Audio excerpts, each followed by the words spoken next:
ഓം ഹരിശ്രീ ഗണപതയേ നമ. അവിഘ്നമസ്തു. ഓം നമോ ഭഗവതേ വാസുദേവായ. ശ്രീകൃഷ്ണ പരമാത്മനേ നമ. കൃഷ്ണ മുകുന്ദ മുരാരേ, കൃഷ്ണ മുകുന്ദ മുരാരേ, ജയ കൃഷ്ണ മുകുന്ദ മുരാരേ. കരുണാസാഗര കമലാനായക, കരുണാസാഗര കമലാനായക, കനകാംബരധാരി ഗോപാല, കനകാംബരധാരി ഗോപാല, കൃഷ്ണ മുകുന്ദ മുരാരേ, ജയ കൃഷ്ണ മുകുന്ദ മുരാരേ. കാളിയമർദ്ദന കംസനിഷൂദന, കാളിയമർദ്ദന കംസനിഷൂദന, കമലാദള നയന ഗോപാല, കമലാദള നയന ഗോപാല, കൃഷ്ണ മുകുന്ദ മുരാരേ, ജയ കൃഷ്ണ മുകുന്ദ മുരാരേ.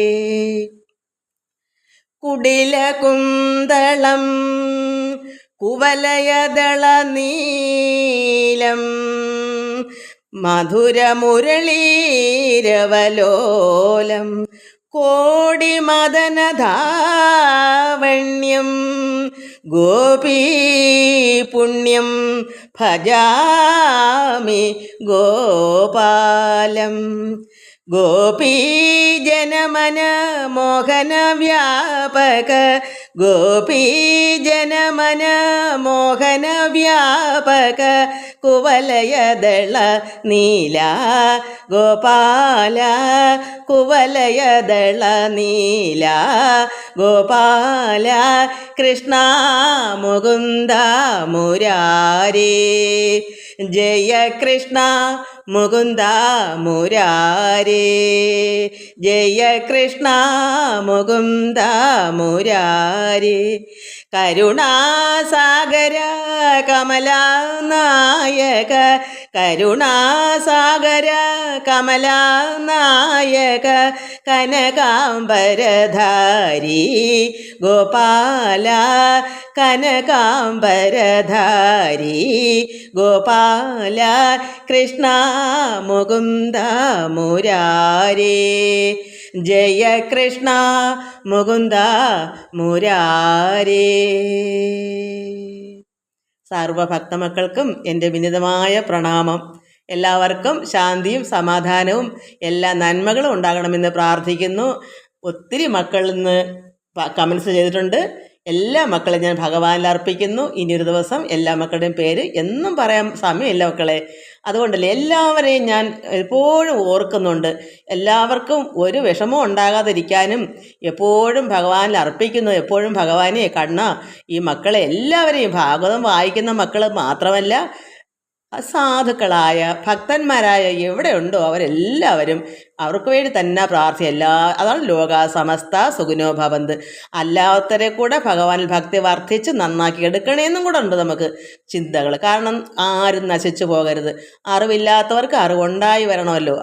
അതിനാണല്ലോ നമ്മൾ ഇങ്ങനെ കഷ്ടപ്പെടുന്നത്. ഈശ്വരൻ നമുക്ക് ഓരോ കർമ്മങ്ങളിങ്ങനെ വച്ചേക്കുന്നത് ഉള്ള അറിവ് മറ്റുള്ളവർക്കൂടെ കൊടുക്കാനാണ്. നമുക്ക് ഇതെന്നല്ല, പല കാര്യങ്ങളും അങ്ങനെയാണ്.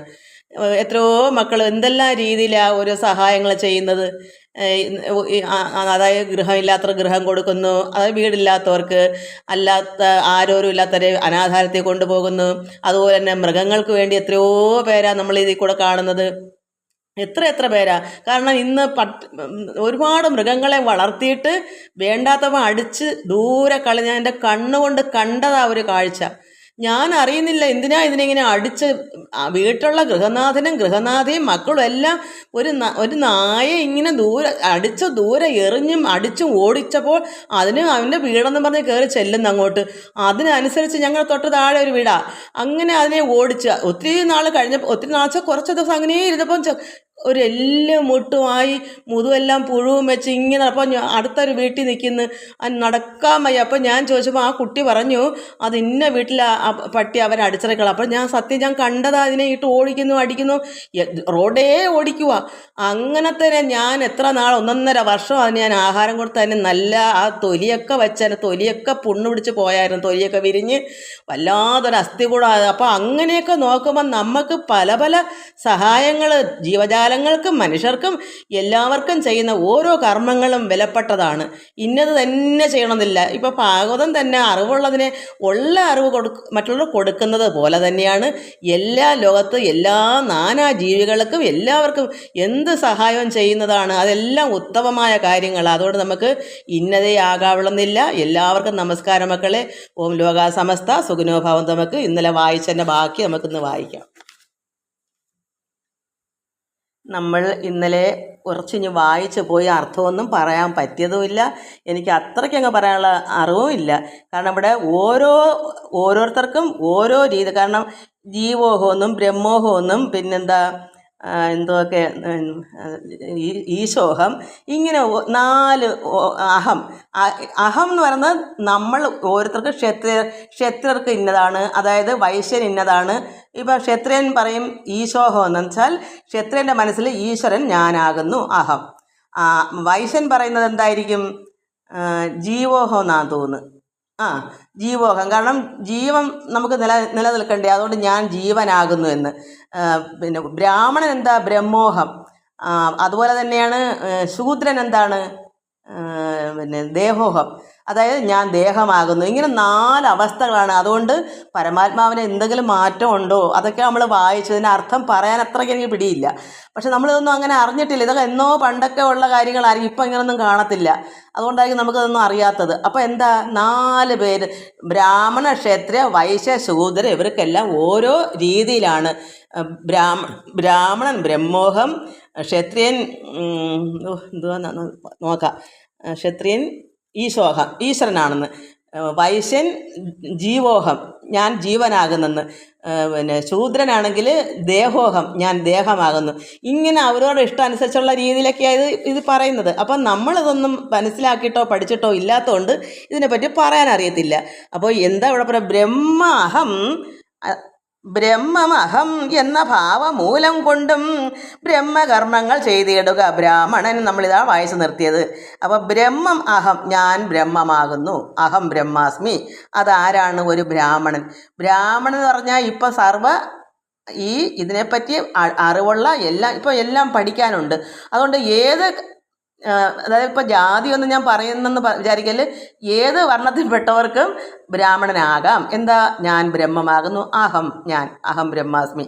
അതാണ് ബ്രഹ്മം അഹം എന്ന ഭാവമൂലം കൊണ്ട് ബ്രഹ്മകർമ്മങ്ങൾ ചെയ്തിടുക ബ്രാഹ്മണൻ. അപ്പോൾ ഒരു ബ്രാഹ്മണൻ ബ്രഹ്മകർമ്മങ്ങളാണ് ചെയ്യേണ്ടുന്നത്. ഇതാണ് നമ്മൾ വായിച്ച് നിർത്തിയത്. ഈശോഹമെന്നത് കൊണ്ടിഹ ക്ഷത്രിയൻ. അപ്പോൾ ക്ഷത്രിയൻ്റെ മനസ്സിൽ കർമ്മം എന്തുവാ? ഞാൻ ഈശ്വരനാകുന്നു. അതുകൊണ്ട് ഈശ്വരൻ ബ്രഹ്മകർമ്മങ്ങൾ രക്ഷിക്കുക. അപ്പോൾ ക്ഷത്രിയനാണ് ഈശ്വരൻ എന്ന് പറയുന്നത്, അല്ലാതെ മറ്റൊന്നുമല്ല. അപ്പോൾ ക്ഷത്രിയൻ്റെ മനസ്സിൽ ഈശ്വരനാണ് ഈശോഹം, ഞാൻ അഹം എന്ന് പറയുന്നത് ഞാൻ ഈശ്വരനാണെന്ന് ക്ഷത്രിയൻ. അപ്പോൾ ആ ക്ഷത്രിയൻ്റെ കർമ്മം എന്താ? ഈശ്വരൻ ബ്രഹ്മകർമ്മങ്ങൾ രക്ഷിക്കുക. അതായത് ക്ഷത്രിയൻ്റെ കർമ്മം എന്താ വേണ്ടത് അത് ആ ക്ഷത്രിയൻ ചെയ്യുക. ജീവോഹമെന്ന വ്യാപാരം നിമിത്തമായി ജീവനം വൈശ്യന് വ്യാപാരമായി വന്നു. വൈശ്യന് ജീവോഹം എന്ന വ്യാപാരം നിമിത്തം കൊണ്ട് അദ്ദേഹത്തിൻ്റെ ആണ് ജീവനം. അതായത് നമുക്ക് ജീവൻ നിലനിൽക്കണമെങ്കിൽ ജീവനാണ് അഹം എന്ന് കണ്ട് ജീവിക്കുന്നവർക്ക് വ്യാപാരം, അതൊരു വ്യാപാരമായി വന്നു. അത് വ്യാപാരം എന്ന് പറഞ്ഞാൽ പൊതുവെ വൈശ്യന് വ്യാപാരമാണ്, കച്ചവടമാണ് എന്ന് തോന്നുന്നു. പിന്നെ ദേഹോഹമെന്ന് അതുകൊണ്ടുള്ള ശൂദ്രനും ദേഹാത്മബുദ്ധി കളയുന്നു മൂവരെ. അപ്പോൾ ദേഹമാണ് ഞാനെന്ന് ആര് കാണുന്നു? ശൂദ്രൻ. അതുകൊണ്ട് ദേഹാത്മബുദ്ധി കളയുന്നു മൂവരെ. അപ്പോൾ ആ ദേഹാത്മബുദ്ധി കൊണ്ട് ഈ മൂവരെയും അദ്ദേഹം ദേഹമാണ് അദ്ദേഹം അങ്ങനെ അങ്ങനെ മനസ്സിലുള്ളതുകൊണ്ട് ഇദ്ദേഹത്തിൻ്റെ തൊഴിൽ, ഈ ശൂദ്രയുടെ തൊഴിൽ ഇവരെ ബ്രാഹ്മണരെയൊക്കെ ശുശ്രൂഷിക്കുക എന്നുള്ളതാണ്. ഈ മൂവരെ മൂന്ന്, ഈ വൈശ്യനെയും പിന്നെ ക്ഷത്രിയനെയും ബ്രാഹ്മണനെയും എന്താ പറയുക, ഞാനെന്തോ പറയുന്നത്, ശൂദ്രൻ്റെ അവരുടെ കാര്യം നോക്കുക, ശുശ്രൂഷിക്കുക. ബ്രാഹ്മണ ശുശ്രൂഷ അതാണ് ശൂദ്രൻ്റെ തൊഴിൽ. വൈശ്യന് കച്ചവടം. അങ്ങനെ ഓരോന്ന്. ദേഹാത്മബുദ്ധി കളയുന്നു മൂവരെ ശുശ്രൂഷ ചെയ്യുന്നിങ്ങനെ ചൊല്ലുന്നത് ഈ ത്രിലോകങ്ങളിൽ സമ്മതം. ഇങ്ങനെ ഈ ത്രിലോകത്തിലും ഇതെല്ലാം ഇങ്ങനെ സമ്മതമാണ്. ശൂദ്രൻ്റെ ലക്ഷണം ശുശ്രൂഷ, ബ്രാഹ്മണനെ രക്ഷിക്കുക, പിന്നെ വൈശ്യന് കച്ചവടം, ക്ഷത്രിയന് എന്താ പറയുക, ഞാൻ ഈശ്വരനാണല്ലോ, അങ്ങനെ ക്ഷത്രിയൻ്റെ കർമ്മങ്ങൾ, ബ്രാഹ്മണൻ്റെ കർമ്മം കർമ്മങ്ങൾ ഇങ്ങനെയാണെന്നാണ്. അത് ത്രിലോകങ്ങളിൽ ഇത് സമ്മതമാണ്. ചൊല്ലിയോരാശ്രമം ഓരോന്നിൽ മാനസം ചെല്ലുന്ന നേരം അതിൻ ഫലപ്രാപ്തി നാനാവികാരം അഹങ്കാരമൊക്കെയും ജ്ഞാനത്തിനാൽ തനിക്കില്ലെന്നറിയാതെ നിർവികാരാത്മാ തനിക്കു നാനാഭ്രമം സർവവും മായയാ വന്നു ഭവിച്ചിതു. അങ്ങനെ നാനാവികാരം അഹങ്കാരമൊക്കെയും ജ്ഞാനത്തിനാൽ തനിക്കില്ലെന്നറിയാതെ നിർവികാരാത്മാ. അപ്പോൾ ആത്മാവിന് നിർവികാരനായിട്ട്, അത് എന്താ പറയുന്നത്, നിർവികാരാത്മാ, വികാരമില്ലാതെ ജ്ഞാനത്തിനാൽ തനിക്കില്ലെന്നതറിയാതെ തനിക്ക് നാനാഭ്രമം സർവവും എന്തുകൊണ്ടാണ് ഭവിക്കുന്നത്? മായയായി വന്ന് ഭവിക്കുന്നു. ഏകന് 4 നാമം വന്നതുകൊണ്ട് ഏകൻ പലതായി ഭവിച്ചതില്ലെങ്ങുമേ. അപ്പോൾ മായ എന്താണ്? ഇങ്ങനെ ഭ്രമം കൊണ്ടാണ് ഇങ്ങനെ ഈ ഓരോരോ വികാരങ്ങളും അഹങ്കാരങ്ങളൊക്കെ വരുന്നതെന്ന് ഇവിടെ പറഞ്ഞിട്ട് എന്താ പറയുന്നത്? ഇതെന്തുകൊണ്ടാണ് ഈ ഭ്രമം വരുന്നത്? നിർവികാരാത്മാ തനിക്ക് നാനാഭ്രമം, ഇങ്ങനെ 4 രീതിയിൽ ഈശ്വരനെ അവരവർ ഓരോരുത്തർക്കും ഓരോ രീതിയിൽ, ഈശോഹം, ബ്രഹ്മോഹം, ദേഹോഹം, ജീവോഹം. ഇതെന്താ? അത് നാനാഭ്രമം കൊണ്ട്. അതെന്താ വരുന്നത്? ഇത് മായ കൊണ്ട് വന്ന് ഭവിച്ചതു. ഇത് ബ്രഹ്മത്തിൻ്റെ തന്നെ മായ. ബ്രഹ്മം മായയും ഒന്നാണ്. ബ്രഹ്മത്തിൽ നിന്നാണ് മായ വന്നത്, പ്രകൃതി പുരുഷ. അപ്പോൾ ഈ മായ കൊണ്ടാണ് ഈ ഭ്രമം ഉണ്ടായത്. ഇവരെല്ലാം ക്ഷത്രിയർക്ക് പിന്നെ ഈശോഹമെന്നും ബ്രാഹ്മണർക്ക് ബ്രഹ്മോഹമെന്നും ശൂദ്രന് ദേഹോഹമെന്നും വൈശ്യന് ജീവോഹം എന്നും. എന്തുകൊണ്ടാണ് വന്നത്? ജ്ഞാനത്തിനാൽ തനിക്കില്ലെന്നറിയാതെ. ഇതൊക്കെ ജ്ഞാനം, അറിവില്ലായ്മ കൊണ്ട് നിർവികാരാത്മാ തനിക്ക് നാനാഭ്രമം സർവവും മായയാ വന്ന് ഭവിച്ചതു. ഏകന്, അതായത് പരമാത്മാവ് ഏകനാണ്. ഈ ഏകന് 4 നാമം വന്ന അതുകൊണ്ട് ഏകൻ, അതായത് പരമാത്മാവ് പലതായി ഭവിച്ചതില്ല എങ്ങുമേ. അവിടെ ജീവോഹം എന്ന് പറഞ്ഞാലും ബ്രഹ്മോഹം എന്ന് പറഞ്ഞാലും ഏത് മോഹം എന്ന് പറഞ്ഞാലും ഏകന് വല്ല കുലുക്കമുണ്ടോ? ആ പരമാത്മാവ് തന്നെയാണ്. ഒരു മാറ്റവും ഇല്ല, 4 എണ്ണമൊന്നും ഇല്ല. അവരവർക്ക് ഇഷ്ടം അനുസരിച്ച് ആ പരമാത്മാവായ മഹാവിഷ്ണുവിനെ അല്ലെങ്കിൽ നാരായണനെ, ഈശ്വരനെ എന്തായി കാണുന്നു? ഞാൻ ഈശ്വരനാണ്, മറ്റൊരാൾ പറയുന്നത് ഞാൻ ജീവനാണ്, മറ്റൊരാൾ പറയുന്നത് ഞാൻ ദേഹോഹമാണ്, മറ്റു ബ്രഹ്മോഹമാണ്, ഇങ്ങനെ പറയുന്നതേ ഉള്ളൂ. പക്ഷെ അവിടെങ്ങും ഒരു മാറ്റവും ഏകനായ പരമാത്മാവിന് മാറ്റം സംഭവിക്കുന്നില്ല. അതാണ് ഏകന് 4 നാമം വന്നത് കൊണ്ട് 4 കൂട്ടരും കൂടെ, ക്ഷത്രിയ, വൈശ്യ, ശൂദ്ര, ബ്രാഹ്മണ, ഇവരെല്ലാവരും കൂടെ 4 രീതിയിൽ അങ്ങ് പറഞ്ഞു വെച്ചു, നാമങ്ങളുണ്ടാക്കി. അതുകൊണ്ട് പരമാത്മാവ് ഏകനല്ലേ? 4 പരമാത്മാവുണ്ടോ? ഇല്ല. ഏകന് 4 നാമം വന്ന അതുകൊണ്ട് ഏകൻ പലതായി ഭവിച്ചതില്ല. എങ്ങും ഓരോന്നോരോന്നായി വന്നില്ല. അപ്പോഴെല്ലാം ഒന്നേ ഉള്ളൂ. ജീവോഹവും പരമാത്മാവ് തന്നെ, ദേഹോഹവും പരമാത്മാവ് തന്നെ, പിന്നെ എന്തോ പറഞ്ഞ് ബ്രഹ്മോഹം, എല്ലാം ആ ഒരേ ഒരു പരമാത്മാവ് തന്നെ. അതുകൊണ്ട് അങ്ങനെ 4ആയിട്ട് വന്നില്ല. ദേഹോഹം, ജീവോഹം, ഈശോഹം, ബ്രഹ്മോഹം, ആഹന്ത നിർഗുണാത്മാവിലില്ല ഒന്നുമേ. ഇതൊന്നും പരമാത്മാവിന്, നിർഗുണാത്മാവിന് ഇതൊന്നും ഇല്ല. അവിടെ ഏകനാണ്. ബ്രഹ്മസ്വഭാവമാകുന്ന പോൽ മായയും, ബ്രഹ്മത്തിൻ്റെ സ്വഭാവമാണ് മായ. ബ്രഹ്മം എന്ന് പറയുമ്പോൾ അവിടെ മായയുണ്ട്. കാരണം രണ്ടും കൂടെ ചേർന്നതാണ് ബ്രഹ്മം. ബ്രഹ്മത്തിൻ്റെ അവസ്ഥ ഇത് മായയാണ്. അത് പ്രപഞ്ചം മായയായിട്ട് വന്നേക്കുന്ന ബ്രഹ്മത്തിനെ കാണാൻ പറ്റത്തില്ല. മായ ഈ പ്രപഞ്ചത്തിലെ സർവ്വത്തിനെയും നമുക്ക് എല്ലാ സസ്യം, മൃഗങ്ങളും, മനുഷ്യർ ഇതെല്ലാം കൂടിയതാണ്, സർവ്വ ജീവജാലങ്ങളും എല്ലാം കൂടെ കൂടിയതാണ് പ്രപഞ്ചം. അതാണ് മായ. അപ്പോൾ ഈ മായ ഈ ബ്രഹ്മത്തിൻ്റെ സ്വഭാവം, ബ്രഹ്മത്തിന് പ്രത്യേകിച്ചൊരു സ്വഭാവമല്ല, അതിൽ നിന്ന് ഉത്ഭവിച്ച മായയ്ക്കാണിത്. അതുകൊണ്ട് ബ്രഹ്മസ്വഭാവമാകുന്ന പോൽ മായയും ബ്രഹ്മത്തിനില്ല സ്വഭാവങ്ങൾ ഒന്നുമേ. ബ്രഹ്മത്തിന് സ്വഭാവം ഒന്നും തന്നെയില്ല. സൂര്യ സ്വഭാവമാകുന്ന രശ്മി, അതിൻ്റെ ഉദാഹരണമാണ് ഇനി കൊടുക്കുന്നത്. സൂര്യൻ്റെ സ്വഭാവം എന്താണ്? സൂര്യനകത്ത് എന്താ ഉള്ളത്? രശ്മി. നമുക്കിവിടെ നിന്ന് നോക്കുമ്പോൾ സൂര്യനെ കാണുമ്പോൾ എന്ത് തിളക്കത്തിൽ ഇങ്ങനെ രശ്മി ഇങ്ങനെ വിതറി വിതറി ആ സൂര്യന് ചുറ്റും നിൽക്കുന്നില്ലേ, ഇവിടം വരെ പ്രകാശിക്കുന്നില്ലേ, ഭൂമി മൊത്തവും പ്രകാശിക്കുന്നില്ല, അത് രശ്മി ഉണ്ടല്ലേ. അപ്പോൾ സൂര്യൻ്റെ സ്വഭാവമാകുന്നു രശ്മി. അതുപോലെയാണ് ബ്രഹ്മത്തിൻ്റെ സ്വഭാവമാണ് മായ. ബ്രഹ്മം ലോകം നിറഞ്ഞിരിക്കുന്നു, അതിൻ്റെ ഒരു സ്വഭാവമാണ് ഈ കാണുന്ന മായ. അപ്പം രണ്ടും ഒന്നല്ലേ? സൂര്യനും രശ്മിയും ഒന്നല്ലേ? സൂര്യൻ്റെ രശ്മി രണ്ടാണോ? സൂര്യനകത്തുള്ളതാണ് രശ്മി. സൂര്യൻ ഇല്ലെങ്കിൽ രശ്മി ഇല്ല, രശ്മി ഇല്ലെങ്കിൽ സൂര്യനും ഇല്ല. അതുപോലെ ബ്രഹ്മം ഇല്ലെങ്കിൽ മായയില്ല, മായ ഇല്ലെങ്കിൽ ബ്രഹ്മവുമില്ല. അപ്പോൾ ബ്രഹ്മം ഉള്ളത് കൊണ്ടാണ് മായ ഉണ്ടായത്, സൂര്യൻ ഉള്ളത് കൊണ്ടാണ് രശ്മി വന്നത്. അതുപോലെയാണ് ഇവിടെ ബ്രഹ്മ സ്വഭാവമാകുന്ന പോൽ മായയും ബ്രഹ്മത്തിനില്ല സ്വഭാവങ്ങൾ ഒന്നുമേ. സൂര്യ സ്വഭാവമാകുന്നതോ രശ്മികൾ, സൂര്യനില്ലെങ്കിലോ രശ്മികൾ നിഷ്ഫലം. അപ്പോൾ സൂര്യനില്ലെങ്കിൽ രശ്മികളില്ല, നിഷ്ഫലം. രശ്മി ഇല്ലെന്നാകിൽ സൂര്യനും ഇല്ലല്ലോ. അപ്പോൾ രശ്മി ഇല്ലെങ്കിൽ പിന്നെ സൂര്യനുണ്ടാവുമോ? ഇല്ല. അപ്പോൾ രണ്ടും ഒന്നാണ്, രശ്മിയും സൂര്യനും ഒന്നാണ്, മായയും ബ്രഹ്മവും ഒന്നാണ്. രശ്മിയും സൂര്യനും രണ്ടല്ല നിർണയം. അപ്പോൾ രശ്മിയും സൂര്യനും രണ്ടല്ല, ഏകമാണ്.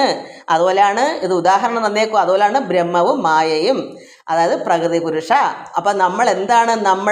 നമ്മൾ അതല്ലേ മഹാത്മാക്കൾ മായ, ആ പരാശക്തിയായി മായ അതായത് ദേവിയായി ലോകമാതാവേ എന്ന് നമ്മൾ, എൻ്റെ അച്ഛൻ എപ്പോഴും അമ്മയെ ദേവി എന്നാണ് വിളിക്കുന്നത്. എന്താ കാരണം? അമ്മ ഇല്ലാതൊരു കുഞ്ഞ് ഒരു വസ്തു ഉണ്ടാവുമോ?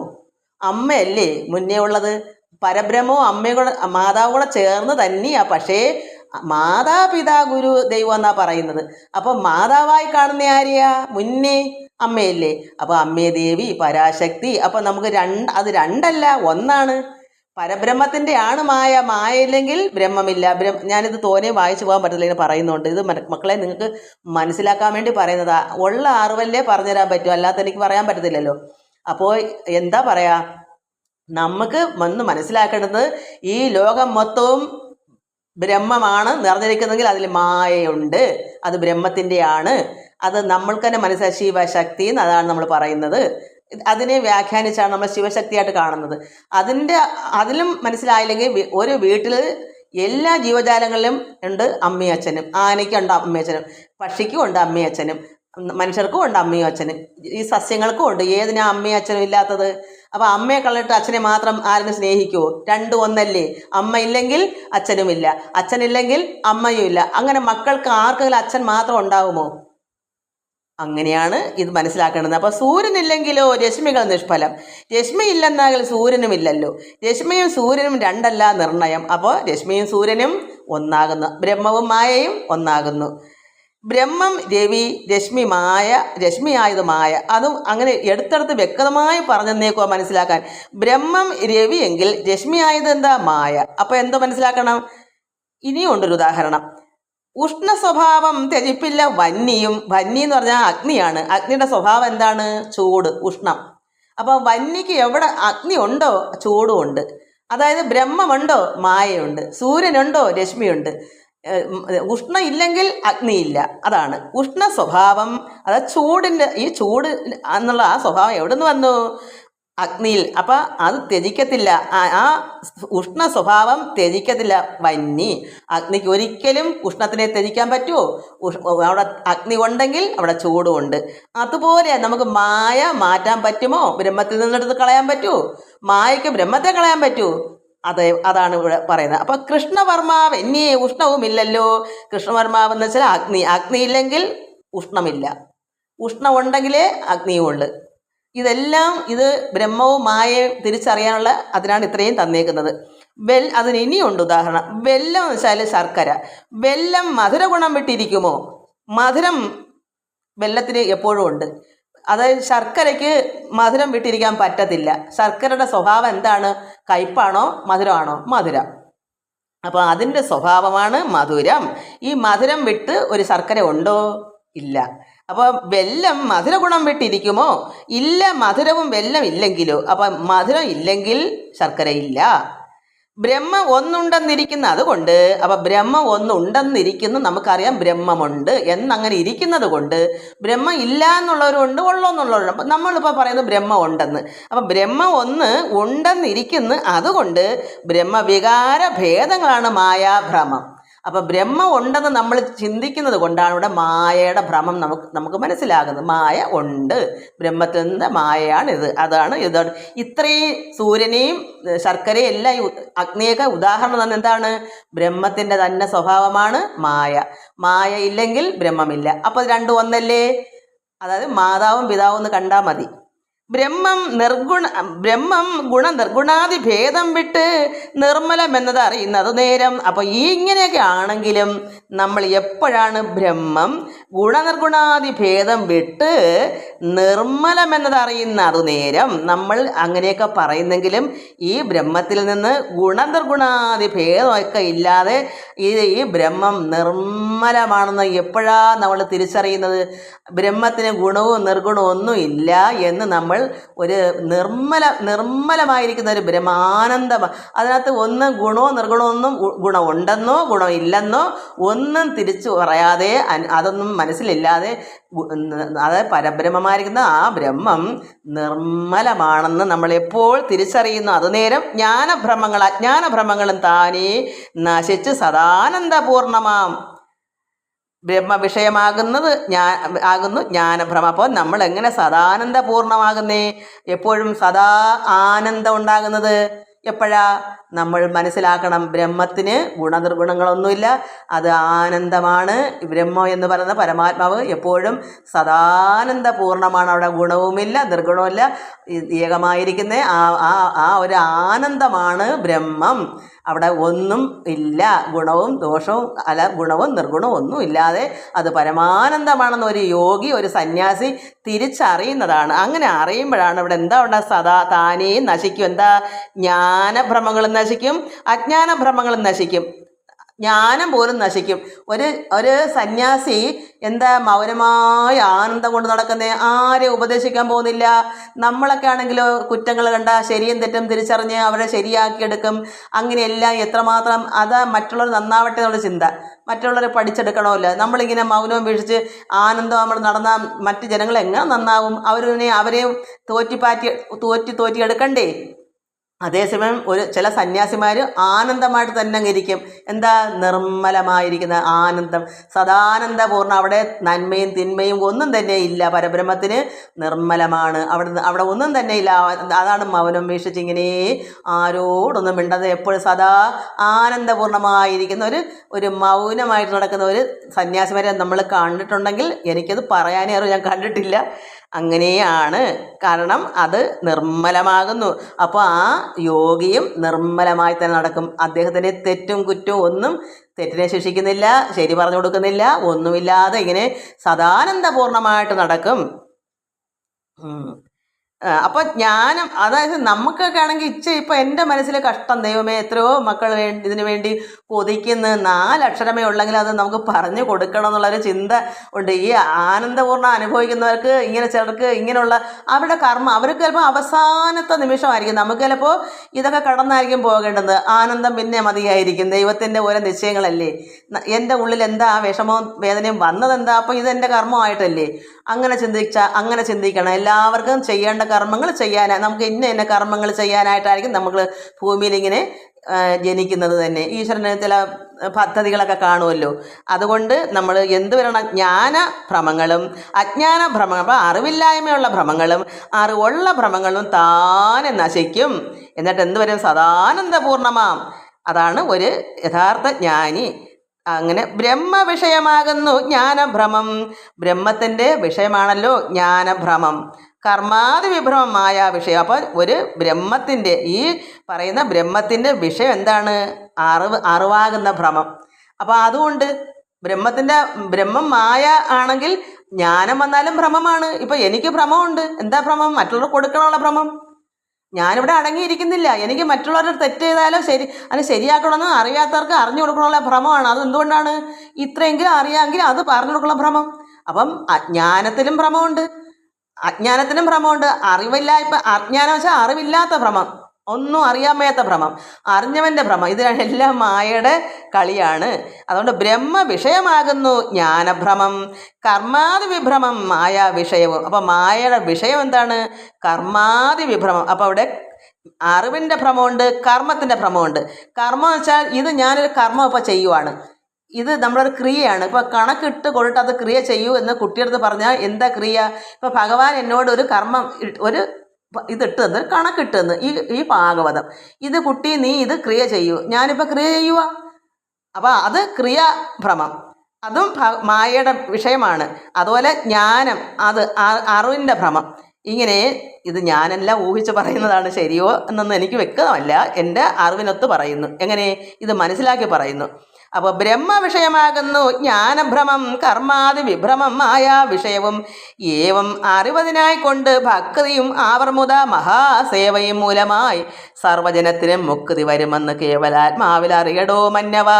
അതുകൊണ്ട് ഇതെല്ലാം ഏവം അറിവതിനായിക്കൊണ്ട്, ഇതെല്ലാം ഭക്തിയും ആവർമുത മഹാസേവയും മൂലമായി നമ്മൾ എന്ത് ചെയ്താലും, ജ്ഞാനം കൊടുത്താലും കർമ്മങ്ങൾ ചെയ്ത് കൊടുത്താലും എല്ലാം എന്ത് വേണം? ഭക്തി. ഭക്തിയും ആവർമുത മഹാസേവയും. ഇത് മഹാസേവയാണ്. നമ്മൾ ഒരു ജീവജാലങ്ങൾക്ക് ഫലേച്ഛ കൂടാതെ ചെയ്ത കർമ്മങ്ങളെല്ലാം മഹാസേവ തന്നെയാണ്. ഇത് വായിച്ച് മക്കൾക്ക് തരുന്നതും മഹാസേവയാണ്. നമ്മൾ അങ്ങനെ കാണണം. ഇതെല്ലാം എങ്ങനെ ഉണ്ടാകുന്നത്? ഭക്തി കൊണ്ട്, ഭഗവാനുള്ള ഭക്തി കൊണ്ട്.